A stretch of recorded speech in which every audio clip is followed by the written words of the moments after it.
नमस्कार, आदाब। मैं हूं मारिया शकील और आप देख रहे हैं मुकाबला। एक ऐसा शहर जो हमेशा सुर्खियों में रहा, एक ऐसा शहर जो खुद तो शांत था लेकिन जिसे लेकर पूरे देश में बहस चलती रही, एक ऐसा शहर जिसने 450 साल से ज्यादा का संघर्ष देखा है, बयानबाजी देखी है, कोर्ट केस देखा है और भी बहुत कुछ। जी हां, हम बात कर रहे हैं अयोध्या की।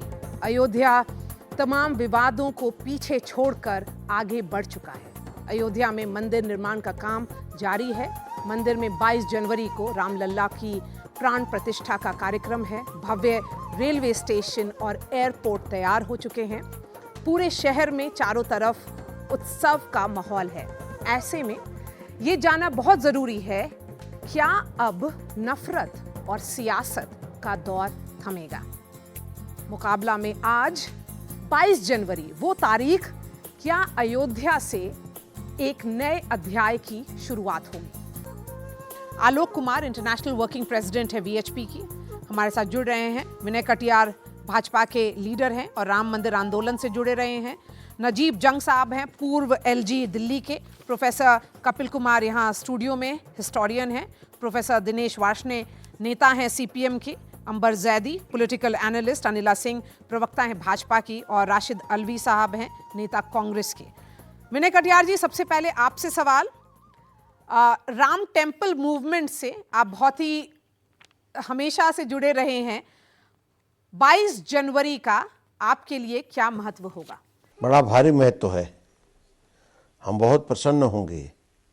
शिलान्यास हो रहा है और वो भी देश का प्रधानमंत्री कर रहा है, तो इससे अच्छी बात क्या होगी। और वो भी एक कार्यकर्ता रहा है। आज देश के प्रधानमंत्री हैं माननीय नरेंद्र मोदी जी, वो करने आ रहे हैं, तो बहुत अच्छा लगा सुन करके, प्रसन्नता महसूस हुई। तो बढ़िया काम हो रहा है। आलोक कुमार जी, यही सवाल मेरा आपसे होगा। 22 जनवरी उस तारीख का विश्व हिंदू परिषद के लिए क्या महत्व है?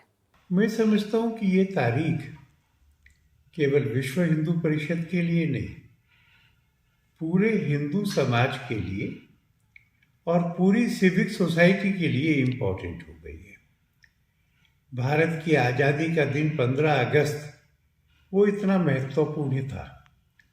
जिस दिन सोमनाथ मंदिर का पुनर्निर्माण होकर राष्ट्रपति डॉक्टर राजेंद्र प्रसाद ने उद्घाटन किया, वह एक महत्वपूर्ण दिन था।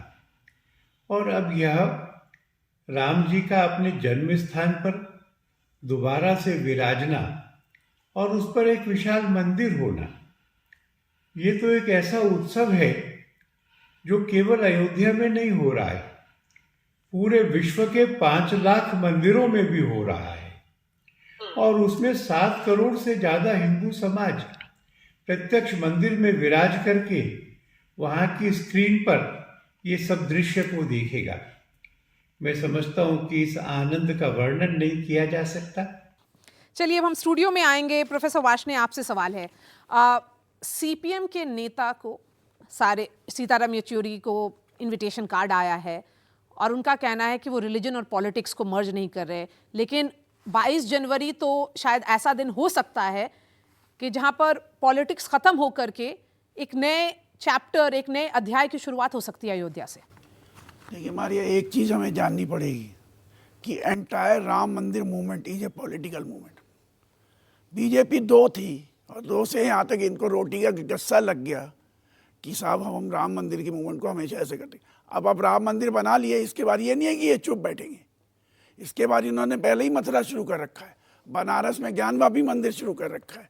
जो रियल प्रॉब्लम्स है जनता की, अगर नया ध्यान में सोच रहा हूँ कि राम मंदिर बनाने के बाद अगर इन्हें सद्बुद्धि आता है, बीजेपी वालों को, बीएचपी वालों को, विश्व हिंदू परिषद वालों को, इनके जो 100 से ज़्यादा कंड्यूट ऑर्गेनाइजेशन है बीजेपी आरएसएस के, जिनको ये डायरेक्टली या इनडायरेक्टली सपोर्ट करते हैं या पेट्रोनाइज करते हैं, उनको अगर सद्बुद्धि आ जाए कि आप देश में ये बेरोजगारी की बात कर लें, देश में महंगाई की बात कर लें, देश के इंफ्रास्ट्रक्चर पे अंधाधुंध जो टैक्स जनता को लगा रखे हैं उसको कर लें।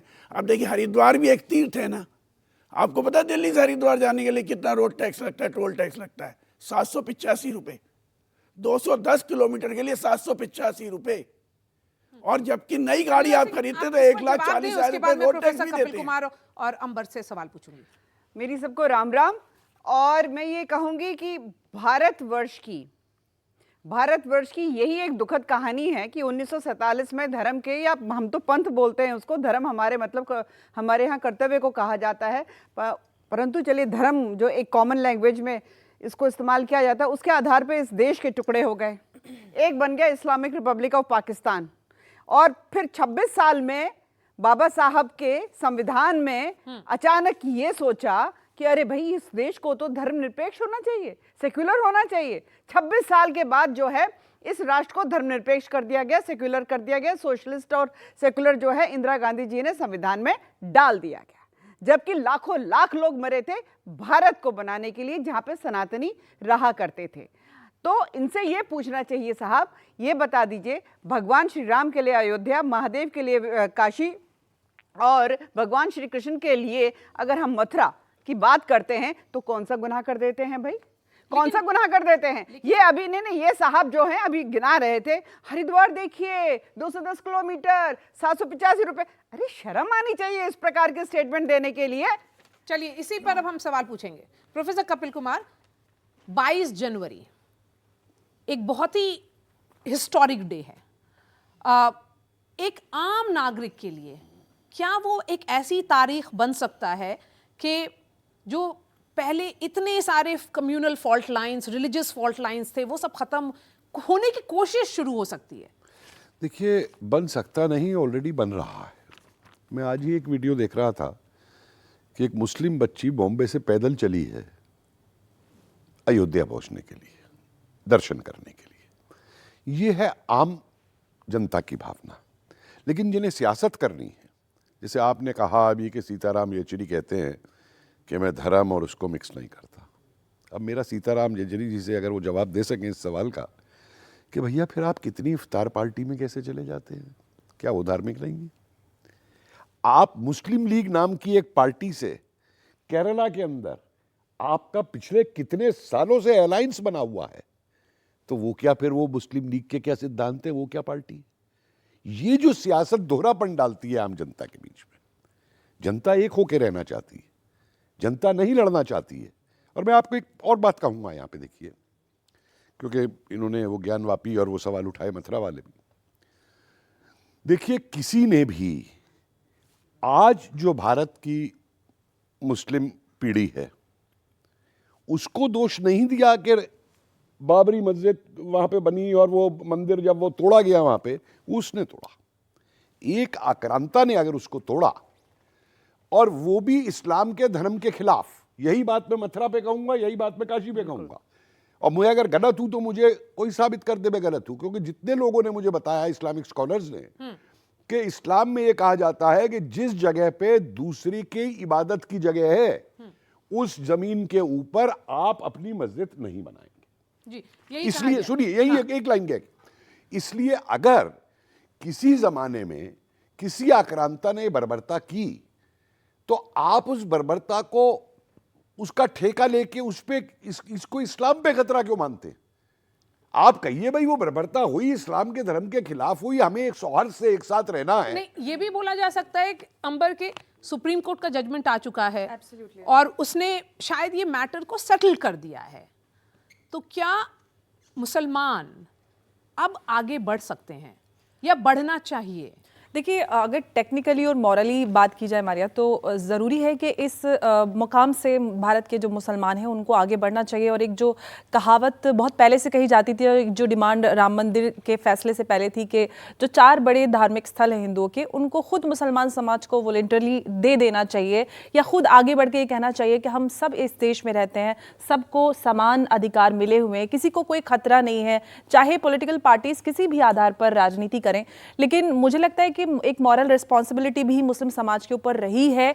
और राम मंदिर जैसे हम मथुरा, काशी या जितने भी ऐसे विवादित स्थल हैं, हिंदुओं के लिए वो एक बड़ी उनकी आस्था है और बड़े धार्मिक स्थल है, कोई ऐसे ही कॉमन पीठ या धर्म स्थल नहीं है, उनका एक ऐतिहासिक महत्व है। तो मुझे लगता है कि मुसलमानों पर एक मॉरल रिस्पॉन्सिबिलिटी है, और देश में एकता को बढ़ाए और बनाए रखने के लिए ऐसे कदम आगे भी उठाने चाहिए और यहाँ से हमें एक फ्यूचर के लिए एक बेटर शुरुआत करनी चाहिए कि हम हाँ एक हैं और इस तरह के लिए हमारे लिए देश बहुत अहम है। हाँ, तो और क्या वही तारीख, राशिद अल्वी साहब आप नेता हैं कांग्रेस के, क्या अभी खबर आ रही है कि सोनिया गांधी शायद मौजूद रहेंगी क्योंकि उनको इनविटेशन गया है प्राण प्रतिष्ठा जब होगी उस वक्त, तो इसी तरह का पॉलिटिकल डिसीजन होना चाहिए ज्यादातर पॉलिटिकल पार्टीज को, जिनको इनविटेशन जा रहा है उनको, उनके नेता को मौजूद रहना चाहिए, क्योंकि शायद वो अगर ज्यादा से ज्यादा मौजूद रहेंगे नेता तो वो एक अपॉलिटिकल इवेंट हो जाएगा, एक पर्टिकुलर पॉलिटिकल पार्टी से एसोसिएटेड नहीं रहेगा।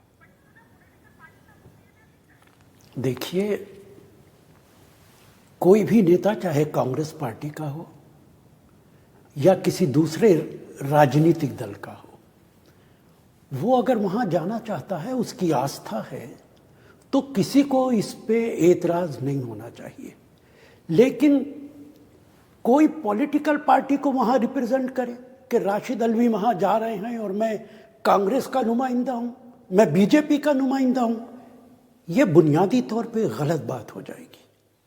आप कोई भी हैं, किसी भी पार्टी के अंदर हैं, वो अगर वहां जाते हैं तो उनका इंडिविजुअल मामला है, आपकी आस्था है, आप जाइए, आप मस्जिद में जाइए, मंदिर में जाइए, जहां जाना है जाइए, लेकिन किसी पार्टी को आप रिप्रेजेंट नहीं कर सकते। परेशानी क्या है कि भारतीय जनता पार्टी न सिर्फ ये कि राम मंदिर का को राजनीतिक फायदा उठाने की कोशिश करती है, पूरे देश में ये माहौल है कि राम मंदिर बीजेपी ने बनाया है, पूरा प्रोपेगेंडा है। नहीं, तो यही तो सवाल है राशिद साहब की, क्योंकि आप लोग भी क्रेडिट ले सकते हैं, अगर ये क्रेडिट की ही लड़ाई है तो आप ये भी कह सकते हैं कि राजीव गांधी ने ताला खुलवाया था, तो आपको रहना चाहिए मौजूद। देखिए, इतिहास को ना आप भुला सकती हैं ना मैं भुला सकता हूं, इतिहास अपनी जगह रहता है, लेकिन सवाल यह है कि क्रेडिट क्यों लिया जाए। राम मंदिर है, सुप्रीम कोर्ट ने एक फैसला किया कि यह जगह राम मंदिर के लिए है, बात खत्म हो गई। वहां राम मंदिर बनाइए, वहां पे पूजा कीजिए, जो जाना चाहे जा सकता है। इसमें क्रेडिट क्यों लिया जाए, चाहे वो बीजेपी हो कि कांग्रेस हो कि दूसरा हो। एक बात का जवाब दीजिए राशिद साहब जी, आप कह रहे हैं कि वहां कोई पॉलिटिकल पार्टी का प्रतिनिधि नहीं होगा, अपनी आस्था से हो जाए।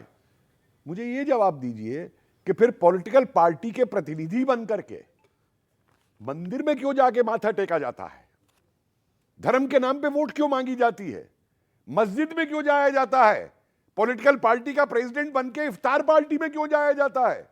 ये सियासत मत करिए, ये सियासत मत करिए। राहुल गांधी ने, कांग्रेस के किसी नेता ने यह कहा मंदिर में जाके कि मैं कांग्रेस को रिप्रेजेंट कर रहा हूं, मस्जिद में कहा कि रिप्रेजेंट कर रहा हूं। जिसकी जो आस्था है करिए ना। आपको अफ्तार में जाना है जाइए, अटल जी नहीं आते थे अफ्तार के अंदर, मैं कितनी बार गया हूं अटल जी के प्रोग्राम में, तो अटल जी टोपी पहन के बैठते थे। आप तो उसकी भी मुखालफत करेंगे। आपने उस बीजेपी को भी बदल दिया है जो अटल जी की बीजेपी थी, जिसकी सब इज्जत करते थे। आपने वो आइडियोलॉजी ही चेंज कर दी। ठीक है, मेरा मानना है कि पार्टी को रिप्रेजेंट मत कीजिए, इंडिविजुअल, चाहे राहुल जी हो कि नरेंद्र मोदी हो। तो सोनिया गांधी अगर जाएंगी तो वो इंडिविजुअल कैपेसिटी में जाएंगी, लेकिन मेरा सवाल यही रहेगा, क्या वो एक पॉलिटिकल इवेंट बन सकता है। वही मैं अब विनय कटियार जी से पूछूंगी। विनय कटियार जी, चलिए मूवमेंट की चर्चा करें, क्योंकि ये जो आंदोलन था इसने काफी उतार चढ़ाव देखे थे। बहुत उतार चढ़ाव देखा है, और बड़े उतार चढ़ाव देख करके आज यहाँ तक पहुँचे हैं हम लोग। और अभी भी मंदिर के निर्माण में अब कोई उतार और चढ़ाव नहीं है, अब सीधा चढ़ाव ही चढ़ाव है। बढ़िया बनने का है सवाल, तो अच्छा है, बढ़िया बनेगा। और इस मुद्दे ने, राम टेम्पल बाबरी मस्जिद इशू ने देश को बांटा भी बहुत है। आपकी बात से हम सहमत नहीं हैं कि बांटा है। अरे संगठित किया है, उसमें मुसलमानों की बातें कहीं नहीं थी, कोई अदालत से आदेश हुए हैं, सब कुछ तो हिंदुओं का मिला है, वहाँ मुसलमानों का तो कुछ नहीं मिला।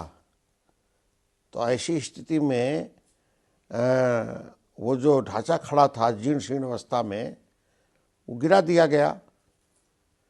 अब रास्ता साफ है, बनाओ मंदिर, भव्य बनाओ, दिव्य बनाओ। आपने अभी सुना होगा जो राशिद अल्वी कह रहे हैं भाजपा इस इवेंट को हाईजैक कर रही है, आपके विरोधी यही कह रहे हैं।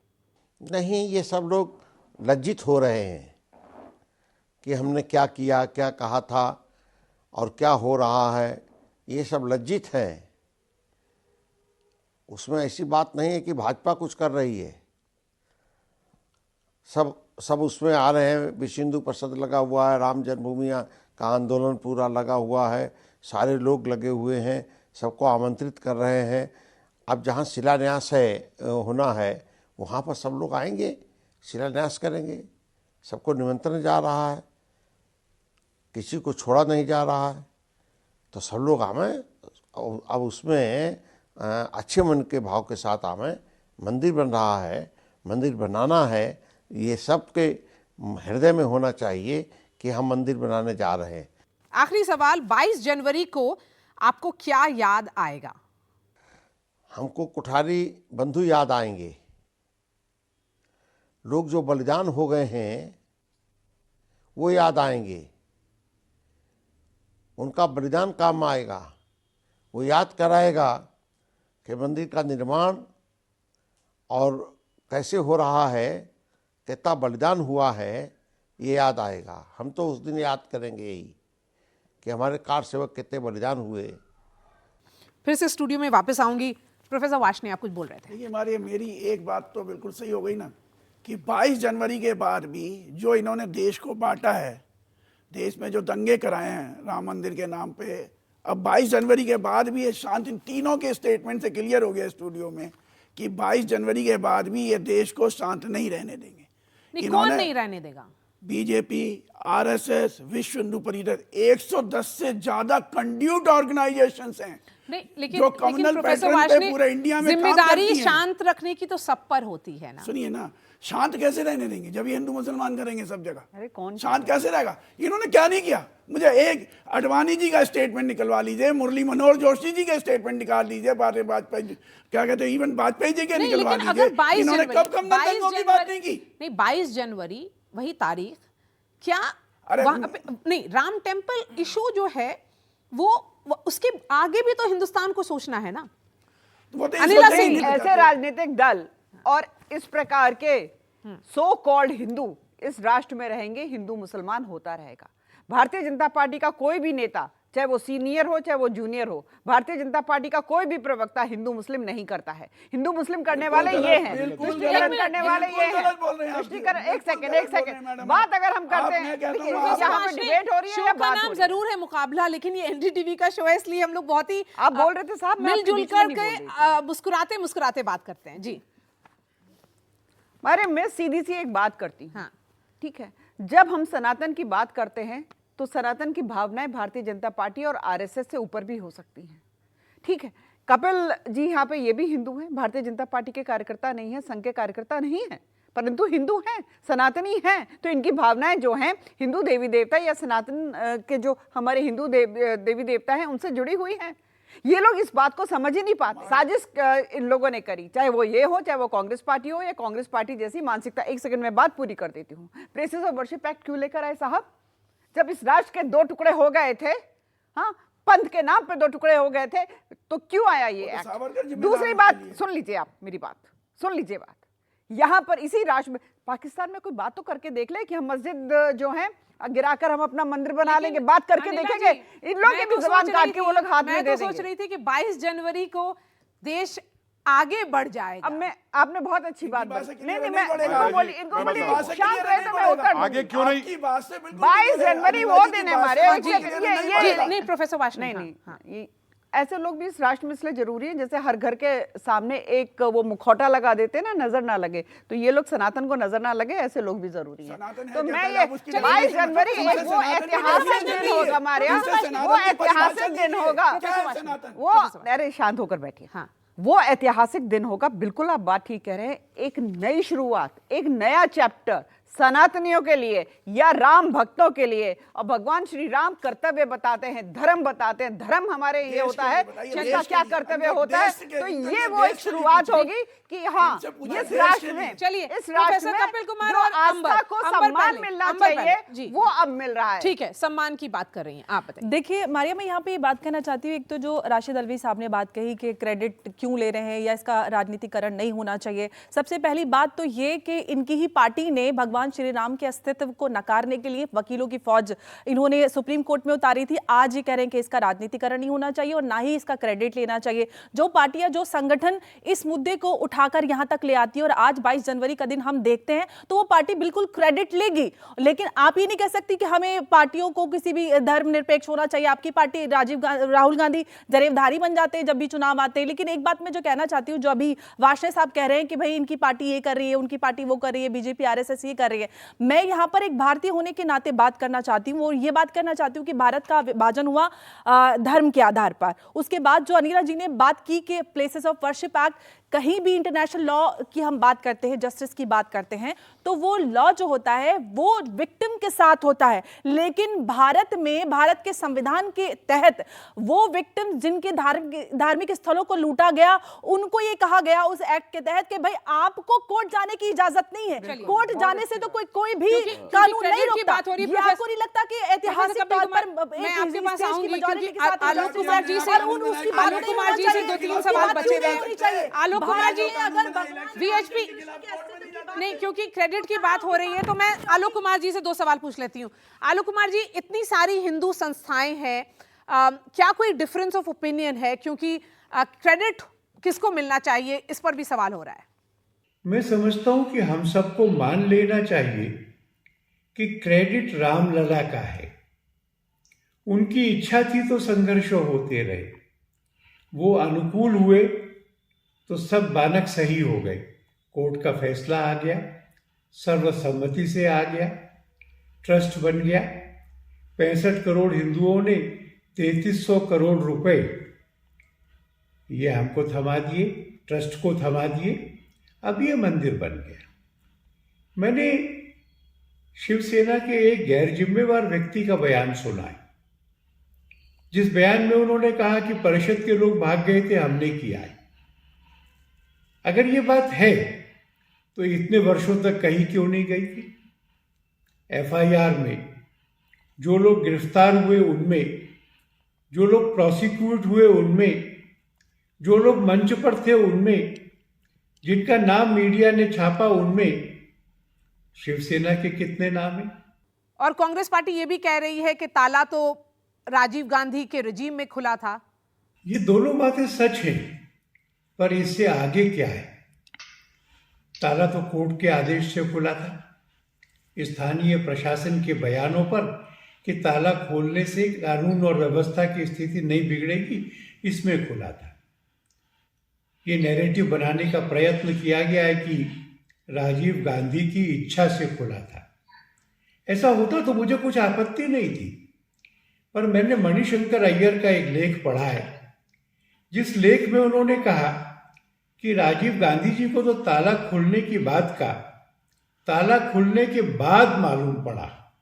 एक और सवाल आपसे, क्या सारी पार्टीज को आना चाहिए 22 जनवरी अयोध्या में? उस दिन सबको मौजूद रहना चाहिए? ये उनको तय करना है। हमारा धर्म था कि हम उनको बुलाएं, जो पीछे हो चुका उसको भूल जाएं, एक नया चैप्टर शुरू करें। इसलिए हम लोग स्वयं विनम्रता पूर्वक खड़गे जी के पास निमंत्रण देने गए। हम में से एक श्रीमती सोनिया गांधी के पास गए, श्री अधीर रंजन चौधरी जी को दिया, सीताराम येचुरी जी ने समय दिया था तो उनको दिया। इसलिए हमारा धर्म था कि हम बुलाएं। प्रोफेसर कपिल कुमार, देखिए, दंगों की बात की दिनेश जी ने। 15 अगस्त से पहले सबको ये मालूम था कि दंगे होंगे। अगस्त 46 में डायरेक्ट एक्शन डे जिन्ना मना चुके थे, सबको मालूम था कत्लेआम होंगे। क्या प्रिकॉशन लिए गए? और ये इन दंगों से पहले क्या भिवंडी नहीं हुआ, क्या भागलपुर नहीं हुआ, क्या अहमदाबाद के अंदर सन 71 और 91 में रॉयट्स नहीं? मैं इसलिए कह रहा हूं, देखिए मैं इसलिए मेरा सवाल मैं ये है मेरा कि मैं उसी पे आ रहा हूं। हिस्टोरियन आप है, हम लोग पास्ट को क्यों मैं इतना देखें, क्योंकि हम पास्ट लोग को को आगे इसलिए बढ़ना देखिए, है। बिना पास्ट को देखे हुए, एनालाइज किए हुए आप आगे नहीं बढ़ सकते। मैं इसलिए इनको बता रहा हूं कि वो गलती करके गलत स्टेटमेंट मत दीजिए। नजीब जंग साहब हमारे साथ जुड़ रहे हैं। नजीब जंग साहब, सवाल यह है कि क्या ताल्लुकात बदल सकते हैं? क्या 22 जनवरी ऐसी तारीख बन सकती है कि दोनों कम्युनिटीज आगे बढ़कर एक नए चैप्टर की शुरुआत कर सकते हैं? मरिया, आपके सवाल में दो इश्यूज आते हैं। पहले तो 1991 का इंसिडेंट। तो मेरा ये मानना है कि एक इंसिडेंट से इतिहास बनता नहीं है। इतिहास का ये सिर्फ एक छोटा अंग है, एक चैप्टर है। ये चीजें होती हैं। अगर आप हिंदू मुस्लिम इतिहाद की बात करती हैं तो शायद ताल्लुकात तो 600-700 साल पहले भी खराब रहे होंगे। और फेजेस रहते हैं जिसको अंग्रेजी में कहते हैं राइज और ट्रफ, कि कभी ताल्लुकात अच्छे रहे, कभी खराब रहे। और अगर हम देखें कि कब से ज्यादा खराब हुए, तो जब पार्टीशन की मांग मुस्लिम लीग ने की, तब से ये सब ताल्लुकात में एक तलखी आई है। और 1991 एक ये कहिए कि एक सेमिनल मोमेंट था। अब जो 22 जनवरी की तारीख है, मैं समझता हूँ ये भी बहुत अहम तारीख है। लेकिन अगर आप ये कह रही हैं कि हमारी कम्युनिटीज इससे आगे बढ़ जाएंगी, तो इससे मैं इत्तेफाक नहीं कर सकता। हम लोग आज बात कर रहे हैं काशी को तोड़ने की, हम आज बात कर रहे हैं मथुरा में इन्वेस्टिगेशन करने की। इन सब चीजों से तो ताल्लुकात और खराब होंगे। तो अगर समाज में कम्युनिटीज को आगे बढ़ना है, तो धार्मिक चीजों को पीछे छोड़ना पड़ेगा, भाईचारा बढ़ाना पड़ेगा, इससे राजनीति को अलग करना पड़ेगा। मैंने बहुत सारे पॉलिटिशियन से बात किया और यहाँ पर अभी बहुत सारे हैं यहाँ पर मौजूद। उन लोग सबका कहना है कि वो पॉलिटिकल इवेंट है। लेकिन मेरा फिर से ये सवाल होगा कि क्या अगर सबके सब मौजूद रहेंगे तो एक पार्टी का नहीं वो इवेंट होगा, वो देश का इवेंट हो जाएगा? ये पॉलिटिकल इवेंट नहीं है, और इसकी सच्चाई यही है कि एक पार्टी ने इसको आगे बढ़ाया है और दूसरी पार्टी इस चीज को आगे इनके साथ नहीं देंगी। तो अगर आप ये कहना चाहती हैं कि सब इकट्ठे वहां हो जाएं और भाईचारे की बात हो और दोनों अच्छे ये होने लगे, ये नहीं होने वाला है। और आखिरी सवाल, तो 22 जनवरी इस तारीख का क्या मतलब होगा? कोई मतलब नहीं है। मंदिर का इनॉग्रेशन होगा, एक बहुत अहम तारीख है। हिंदुस्तान की जनता को इससे बहुत उम्मीदें हैं। एक तरह से एक मील का पत्थर है कि भगवान राम का मंदिर फाइनली उस जगह पर पहुंच रहा है जिसमें हम मानते हैं कि उनकी पैदाइश हुई है। तो उससे ये बहुत अहम चीज है। लेकिन अगर आप ये कहना चाहती हैं कि इससे ताल्लुकात में सुधार आ जाएगा, तो ऐसा नहीं है।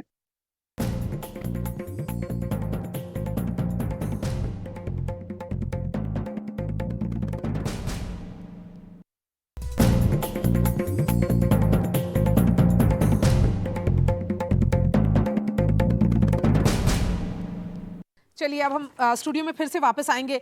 प्रोफेसर वार्ष्णेय, मेरा कंक्लूडिंग रिमार्क्स है, आप लोग सबसे सवाल होगा, 22 जनवरी का क्या मतलब होगा?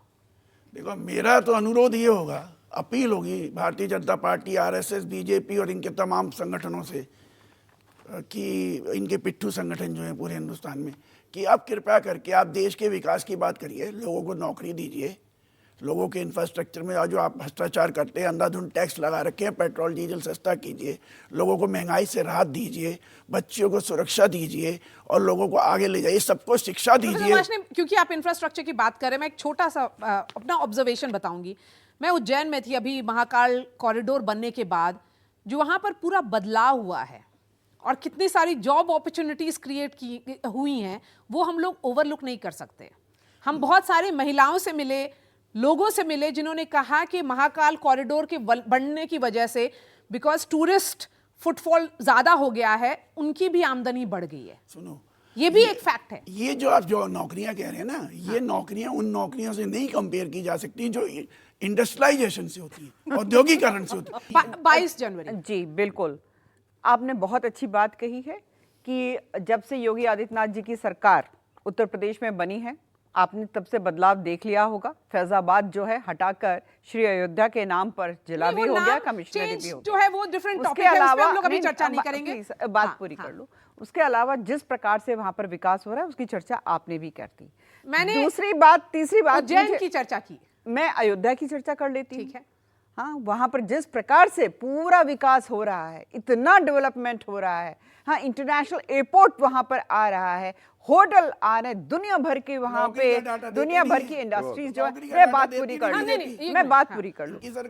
पर एक बात सिद्ध हो गई है, लगातार जो ये हम बहस देख रहे हैं, ये जो घमंडिया अलायंस है उसके जितने अलाइड पार्टनर्स हैं, जिस प्रकार से तिरस्कार कर रहे हैं, ये जो 22 जनवरी का जो त्योहार है, प्राण प्रतिष्ठा होगी भगवान श्री राम की वहां पर, उसका तिरस्कार कर रहे हैं। तो जनता ने भी कह दिया है जो राम का नहीं वो हमारे किसी काम का नहीं। चलिए, ये त्योहार हो सकता है, फाइनल वर्ड्स टू वुमेन, लेकिन उससे पहले ये देखिए, धर्म जो है इस देश के अंदर, जी, सारे धर्म मिला लीजिए हाँ। आप, सिखिज्म, हिंदू, इस्लाम, बौद्ध, जैन, जितना बड़ा रोजगार धर्म इस देश में प्रोवाइड करता है, एक फूल उगाने वाले से लेकर के मुरादाबाद के अंदर बैठ करके एक कारीगर से जो पीतल के वो मूर्तियां और दिए बनाता है, ट्रांसपोर्ट इंडस्ट्री, होटल इंडस्ट्री, इनको लेकर के इससे बड़ा एम्प्लॉयर हिंदुस्तान में आज भी नहीं है। एक आखिरी सवाल राशिद अलवी जी आपसे भी है, क्यों मैं फिर से पूछूंगी, क्या आप लोग क्योंकि नेता हैं कम्युनिटी के, तो आपको एक मैसेज नहीं देना चाहिए कि आगे बढ़ने की जरूरत है?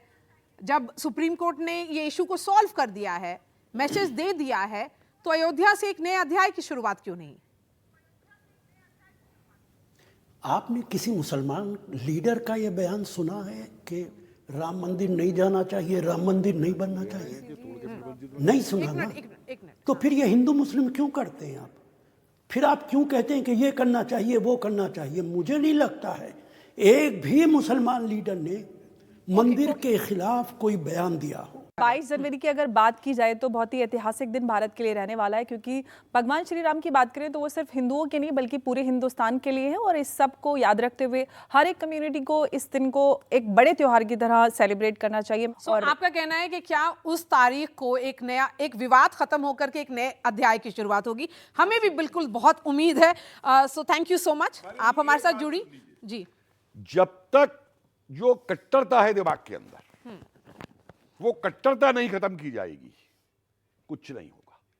जो साइकी है, तो वही शुरुआत शायद 22 जनवरी तो को होगी। वही मैं कह रहा हूं। तो शुरुआत 22 क्यों, आज से शुरू करिए। तो शुरुआत करते हैं, आज से शुरू चलिए। करिए। इसी बात पर, इसी उम्मीद पर मुकाबला यहीं तक।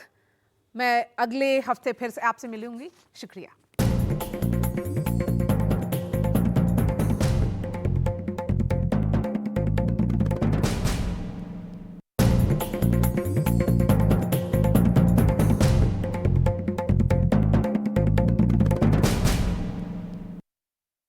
ये सब लज्जित हैं। उसमें ऐसी बात नहीं है कि भाजपा कुछ कर रही है। सब उसमें आ रहे हैं। विश्व हिंदू परिषद लगा हुआ है, राम जन्मभूमि का आंदोलन पूरा लगा हुआ है, सारे लोग लगे हुए हैं, सबको आमंत्रित कर रहे हैं। अब जहाँ शिलान्यास होना है वहाँ पर सब लोग आएंगे, शिलान्यास करेंगे। सबको निमंत्रण जा रहा है, किसी को छोड़ा नहीं जा रहा है, तो सब लोग आए।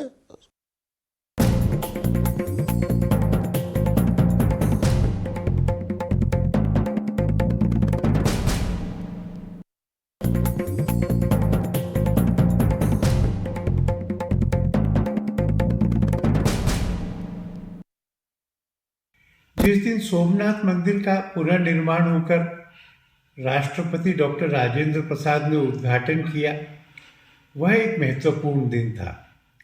और अब यह राम जी का अपने जन्म स्थान पर दोबारा से विराजना और उस पर एक विशाल मंदिर होना, ये तो एक ऐसा उत्सव है जो केवल अयोध्या में नहीं हो रहा है, पूरे विश्व के 5 लाख मंदिरों में भी हो रहा है।